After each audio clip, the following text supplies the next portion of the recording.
Okay, if you love tomatoes, you're going to love the dish we're making today. I'm back with Chef Sherry Swanson, one of our favorite chefs here on Connecticut Style, and we are going to have some roasted tomatoes on top of pasta. Yes, exactly. Sounds wonderful. It's really delicious, and it's perfect for this time of year. And you could find your tomatoes at local farmers markets. Exactly. I know you're a big supporter of that. I really love when people buy local because we're supporting our communities. That's great. All right, let's get started. We have some beautiful cherry tomatoes. Which I didn't know have all different colors. You have purple ones, orange, even purple. yellow. Yep, all kinds, and it's beautiful. So a little bit of olive oil, a little bit of salt, and we're going to roast them in the oven for about 20 minutes at 375. All right. And they're going to pop and get caramelized and delicious. Oh, and what do you know? The magic of Ta-da! TV. You have some done. So these are ready to go. Okay. And we're going to work on our next part, which is the beans. Okay. So we've got a little bit of olive oil here. This is the way I start all of my beans. Some thin sliced garlic and some red pepper flakes. So we're going to perfume that olive oil and make it taste really delicious. Okay. So as soon as you start to smell it, you know you're ready to move to the next step. All right. Which we have some red onion here. We're going to put that in. And we just want to cook that until it's translucent. A little bit of salt will help that along. Okay. And you really want to make sure that those onions are translucent before you move to the next step, because you don't want crunchy onions in this, because this is kind of a creamy dish. Got it. And we're going to fake out the cream. We're not actually adding So cream. it's healthy for us too then. Exactly. I like it. Tomatoes are great for you, lots of lycopene.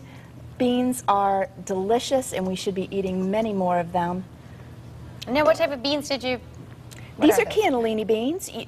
This time of year, sometimes you can find shelling beans at your farmer's market. Those are great. Okay. Sometimes cranberry beans, whatever you can find. But you want to make sure that they're already cooked.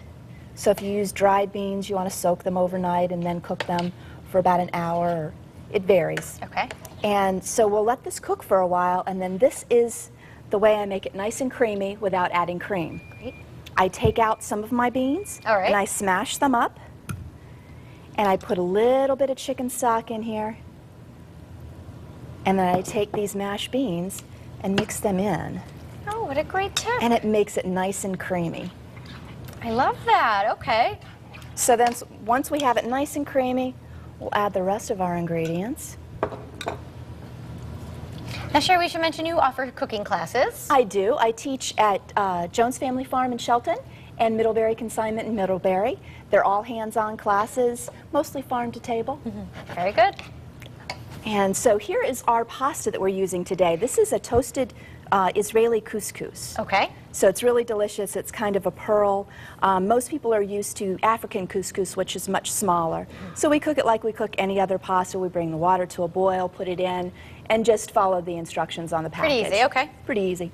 So now we have our beautiful tomatoes, and we'll just add those to our beans.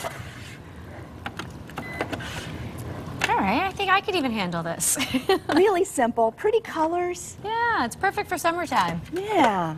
And we have some fresh basil that we're going to add in here too.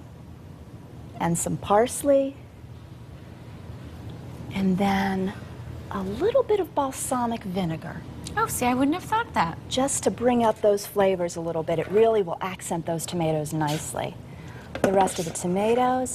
And if you wouldn't mind handing me that pasta over there in the I can silver help. bowls, Yes. we can dump that right in here. Should I pour it in? Yep, all of it. Right in there. What a lovely lunch this will be.